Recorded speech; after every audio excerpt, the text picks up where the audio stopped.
म किरण प्रसाद खकुराल। म मेरो लेख विद्रोह पछिको सफलताको सानो अंश लिएर उपस्थित भएको छु। सुनेर प्रतिक्रिया दिनुहोला। एक सम्पन्न, शिक्षित र सभ्य परिवारमा हुर्केकी उजेली, जसको बाल्यकाल सुखशैल, मोजमस्ती र विलासितामा बितेको थियो। दुःखको त कुनै गुन्जायस नै थिएन उनमा। तथापि आफ्नो परिवारको सम्पन्नतामा कुनै घमण्ड र जिद्दीपन पनि थिएन।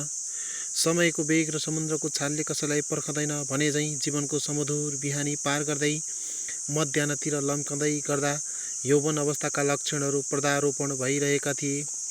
मृदुभाषी, हँसिली, रसिलो अनुहार, मन्द मुस्कान सहित ओजिला, जोसिला र गहकिला तर्क गर्ने उनको खुबीले सबैलाई मन्त्रमुग्ध बनाउँथे नै।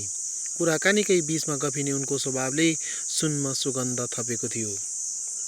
आफ्नो अध्ययनलाई निरन्तरता दिँदै गर्दा यौवन अवस्थाका उत्तरार्धतिर गाउँकै बाल्यकालको साथी नवीनसँग उनको सम्बन्ध प्रेमिल बन्दै गयो। नवीन बाबु गुमाएका टुहुरु थिए। उसको घरको घरायसी अवस्था उजेलीको परिवारको ठिक विपरीत थियो। उसको जीवन गरिबीले गिजोलिएको, उत्तरदायित्वले थिचिएको अनि बेरोजगारीले थलिएको थियो। पढाइलाई थाती राख्नु परेको बाध्यताले मन बेचैन थियो।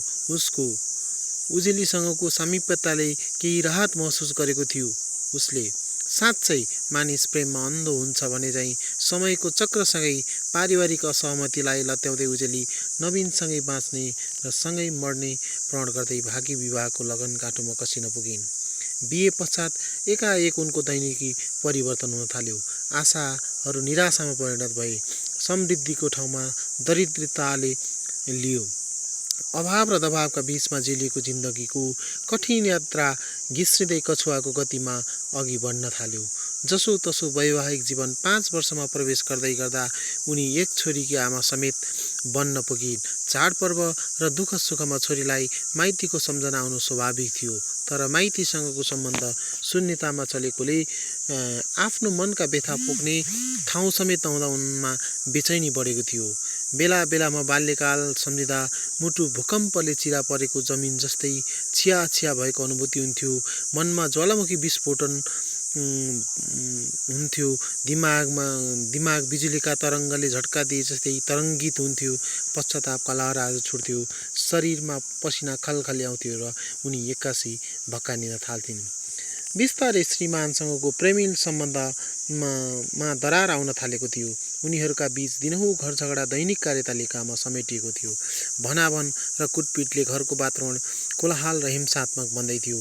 गरिबी, असफलता र अभावकै बीचमा नवीन मादक पदार्थ र लागु पदार्थको लत परिसकेको थियो। आफूले साँचो प्रेम गरेर आमा बाबुको अकाट्य मायालाई लत्याएर सम्बन्ध जोडेकी उनलाई नवीनका परिवर्तित व्यवहारले घर जेल जस्तै लाग्न थालेको थियो। एकातिर मनभरि असह्य पीडाका पोका, अर्कोतिर हुर्कँदै गरेको सन्तानको पालन पोषणको चिन्ता। उनी मानसिक रूपमा विक्षिप्त बनेकी थिइन्। धन्यवाद। सुनेर प्रतिक्रिया दिनुहोला। म अर्को अंश लिएर फेरि पुनः उपस्थित हुनेछु। नमस्कार।